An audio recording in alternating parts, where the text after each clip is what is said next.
Hello and welcome to this week's podcast. I wanted to discuss some auction news as we are nearing the auction season. I can't believe that it is already October. We're really hitting that last quarter of the month already, and that means that the winter auction season is coming upon us with many cool auctions being announced and some cool pieces being on show in preparation for the auction season.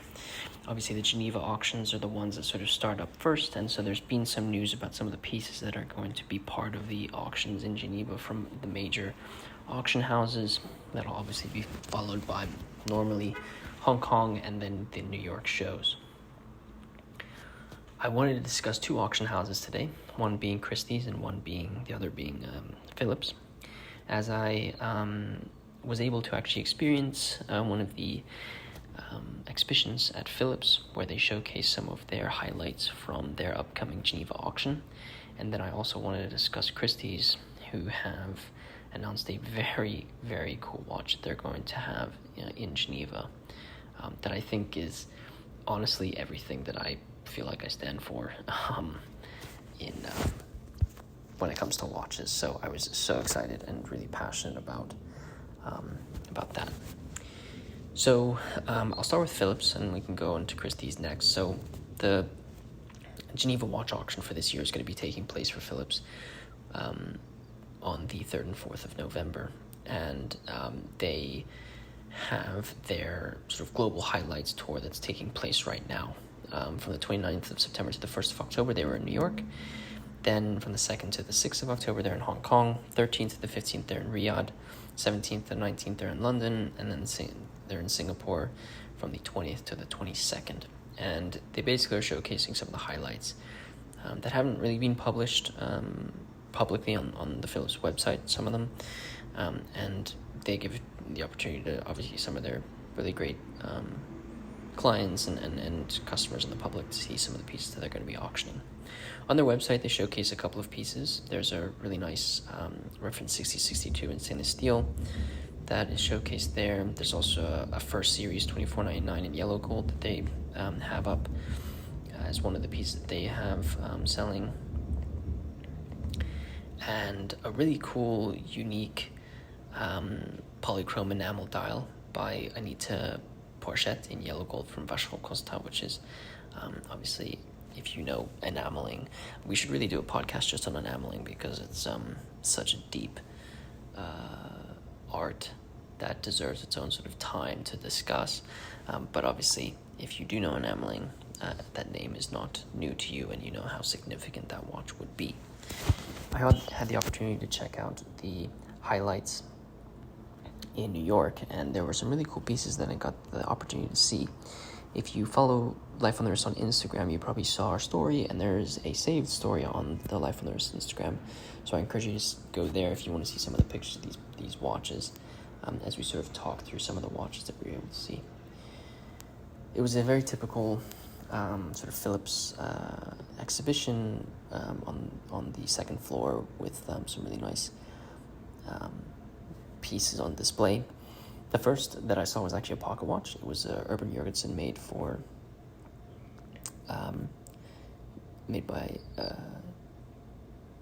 Derek Pratt, and it was a really nice, very simple watch from 1985, I believe, with Roman numerals, large sub-seconds dial at 6 o'clock, blued hands, and a power reserve indicator going from 11 to 1 o'clock. Really nice, crispy case. I got to see the movement, which was in really great condition as well. A really nice way to sort of start off, and obviously a very significant piece in the sort of larger discussions of independent watchmaking and pocket watches from this era. The next piece I had the opportunity to see was a reference 1526, which was the first serially produced perpetual calendar made by Patek Philippe. This watch was in really great condition. I felt like the dial was extremely clean. The raised text on the dial was in really great condition. Phillips obviously curates watches that are in immaculate condition, and I don't think this 1526 was any exception to that. a really beautiful example, and obviously perpetual calendars from Patek Philippe are so in demand. There was also a reference 530, which is a chronograph made by Patek Philippe. This one was a Astro Torino signed 530, which is significant in its own right. Again, this watch was in great condition. Hallmarks were really strong, and I think shows again the caliber of watches that they were buying. I always liked the 530 because for some reason it feels like there's extra space between the edge of the case and where the text sort of ends for the tachymeter scale around the outside, and I think it kind of gives it a little bit of an interesting look, and it doesn't clutter the dial too much. I also really like this watch because on the lower right lug there was a little bit of oxidation, which is obviously something I love in watches. So just an added little detail there that I really liked. This was followed by a Serpico Tastitondi, which was incredible to hold in my hand. It was rose gold case, rose gold dial as well. So the combination of that with the Serpico Ilaino dial was absolutely immaculate. Between the 530 and the Tastitondi, I'd probably go with the Tastitondi, but I think that's just because of the combination of the pink gold dial and the pink gold case was just absolutely immaculate. Again, this watch was in great condition. There was an oddball Patek Philippe that I thought was really cool. I don't remember the reference, I apologize, but if you look on the story, it had this sort of pocket watch-like case with these really interesting lugs that were attached to it that were quite delicate, and it had these Breguet numbers, Breguet leaf hands. The Breguet numbers were printed on the dial, and you had Patek Philippe written by 9 o'clock and Co. Geneva written by 3 o'clock. And it really split the dial in a very interesting way. The dial had sort of aged to this sort of light brown color, and then you had your seconds at 6 o'clock and a 30-second counter at 12 o'clock for a mono pusher chronograph, which is what this watch was. It was such a unique looking watch, and then you looked at the lugs, which were sort of these like hinged pieces of metal that were on the sides of the case. It really reminded me of almost like a pocket watch. But it was such an oddball, and I thought it was so unique, and I don't know. I think I remember reading that this was possibly unique in its production, and being a mono pusher chronograph. I mean, Jesus, what more can you ask for in that? So really cool vintage piece there. There was also a very significant watch. There was a 2497, I believe, in yellow gold that was really nice. There was some oxidation on the top lug, again in really great condition. I think the 2497 is such an interesting perpetual calendar from Patek Philippe because it is a lot thicker. If you compare it to the previous perpetual calendar we were speaking about, the 1526 is completely different, but almost brings it into the modern sort of space, which I think is an interesting way of dealing with things. Please go to our Instagram so you can see pictures of these watches. It's worth seeing them as I sort of speak through them. But another really great example there. One of the pieces that I absolutely loved was this Vacheron Constant. I don't remember the reference, I apologize, but it has this really beautiful pink gold bezel with pink gold pushers and crown and a stainless steel case. You had a two-tone case with a two-tone dial with these really cool nipple dials with 6 and 12 being applied numerals, but really cool configuration. And for this Vacheron, you typically see these chronographs in kind of poor condition. This one was in Phillips condition, absolutely immaculate lug, super strong, and you don't see Vacheron chronographs come up to auction too frequently, kind of like you don't see Audemars Piguet perpetual calendars come up for auction too frequently either. was also a $24.99 signed by Bayer. I didn't get any pictures of that, but that was a really cool example. $24.99 being one of the most important perpetual calendar chronographs Patek Philippe has made, signed by Bayer, which is one of the oldest, I think is the oldest watch jewelers in the entire world. And then there was also a 1518 with, I believe it was a white dial and yellow gold case, which is obviously going to garner some interest. If I remember correctly, the lugs looked a little skinny to me, but again, I didn't actually, didn't have something to compare it in person, but that was just on first glance for me. So some really great highlights. Those are only some of the, I think I spoke mainly about Patek Philippe in this, which I apologize. But a lot of the highlights were from Patek Philippe. There were some really nice Daytonas as well. I think there was a Paul Newman. There was 2 stainless steel Daytonas, I think, as well. There was some vintage subs, I believe, as well. There was a Cartier in platinum, I think, with the platinum bracelet, the original platinum bracelet from something like 1929, if I remember correctly. And then there were some independents. I think there was a Harry Winston, which obviously has a lot of interest in that watch as well. So overall, I thought the exhibition the preview was really great. It was nice to see some of these watches in person, and really excited to see the rest of the catalog. If you look at the highlights, I'm sure there's going to be some really great pieces coming up very, very soon. So excited for that. I believe the auction catalog should be released this week, so stay tuned for that and just follow Christie's to see that. Moving on follow Phillips. We're going to move on to Christie's, though, and speak about one of their auctions that they just announced, which is going to take place on the 6th of November, and that is the auction's name is Passion for Time, an important private collection of watches and timepieces. The greatest private single-owner collection to appear to market in recent history, assembled over a 40-year period. This is what I just said. It is a single owner's collection that the person took 40 years to amass, and they're auctioning it off right now in this auction.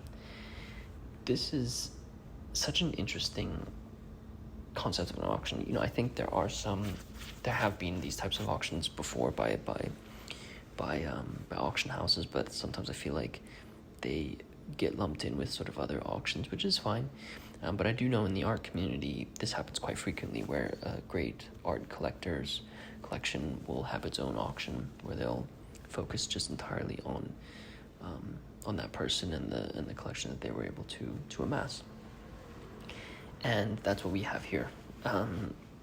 They named a couple of highlights, and I'll put a link in the show notes to the Instagram, Christie's Instagram post, so you can see the 4 watches that I'm going to speak about now, just to give you a flavor of what's probably going to come for this person's collection.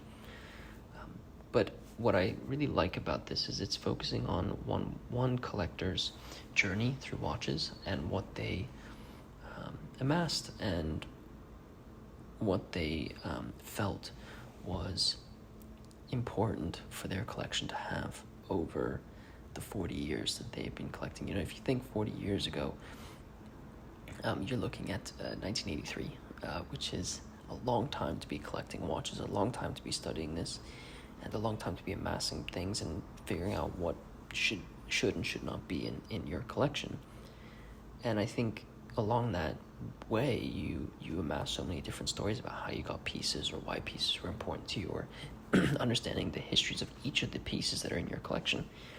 And it really resonates with me, because I think that is what makes watches so special, is the fact that you can attach stories to each individual piece about how you came about adding it to your collection, or where that watch had been throughout its lifetime, or where you were wearing that watch throughout your time of owning it. And I think that's what Life on the Wrist is all about, is those specific stories, and they can be personal.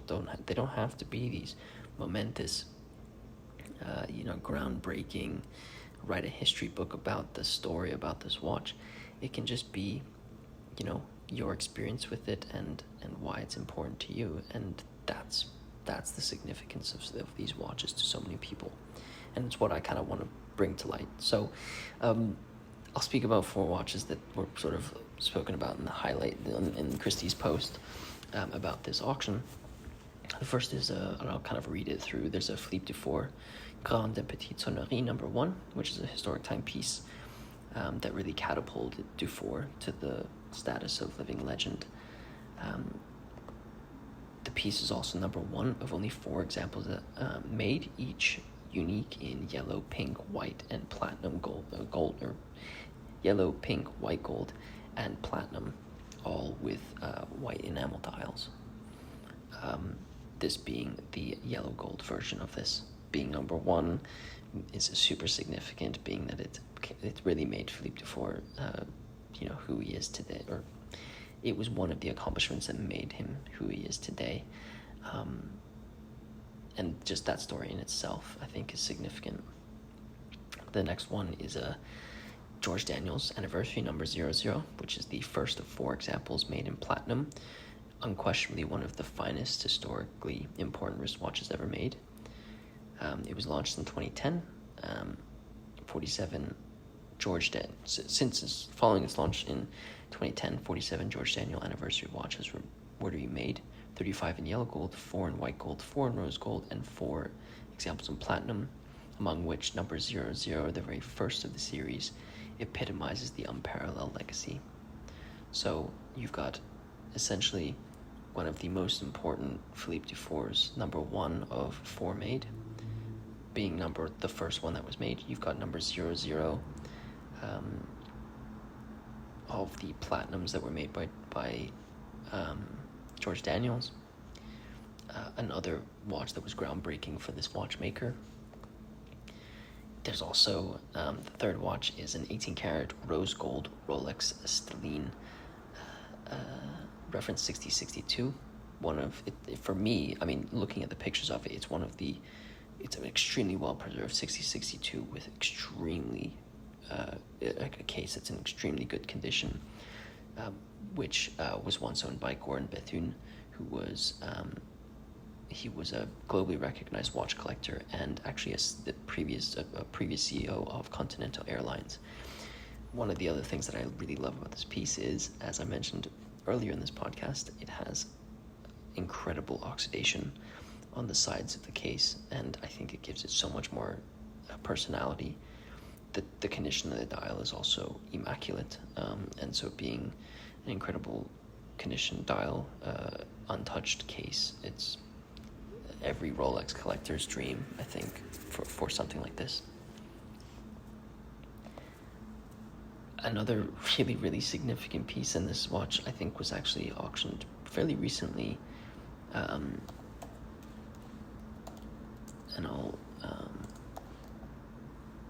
I'll get the dates for you here really quickly, because I don't want to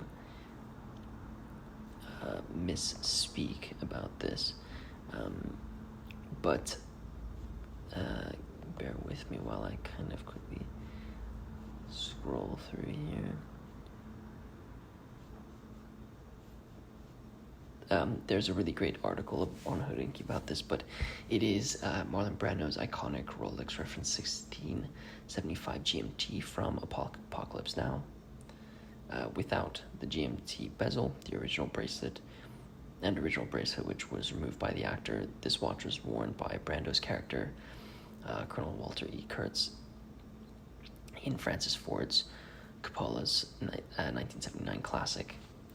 So, if you're a Rolex collector, if you're a fan of Marlon Brando, this brings obviously a lot of eyes. It's a unique GMT master, which has been modified by the actor himself, and again is a very significant part of the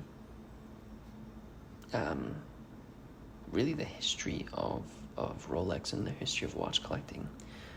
So just by these 4 watches, you can tell that this collector is very strategic and very focused in how he wants to collect watches. And if these 4 watches are any indication about what else is to come with this watch auction, I think this is probably going to be one of my favorite, if not one of the best auctions of the Geneva auctions season. And I'm really looking forward to this because of how much it resonates with life on the wrist. As I mentioned, there'll be links in the show notes to, I'll leave a link in the show notes to Christie's, the auction, and then also to the Christie's post so you can see the watches. And then I'll also leave a link to the Phillips auction. I won't link our Instagram, it'll already be in the show notes, but hopefully when you listen to this podcast, the auction catalog will be open and you can see some of the other lots that Phillips will have during this auction. If you are new to Life on the Wrist, be sure to follow us on whatever podcast platform you are listening to this podcast on. And if you wouldn't mind rating us, it does help get this podcast out to those who might enjoy it, similar to how you probably enjoyed this podcast. If you wouldn't mind sharing this podcast with a friend who might be interested in watching it, really does help me out. You can check out some of our articles and videos on our YouTube channel and our website. If you want to read or watch some more content about watches, I highly recommend you go there. There'll be links in the show notes to all of that information. And on that note, I hope you guys have a nice rest of your day, and we will catch you in the next one.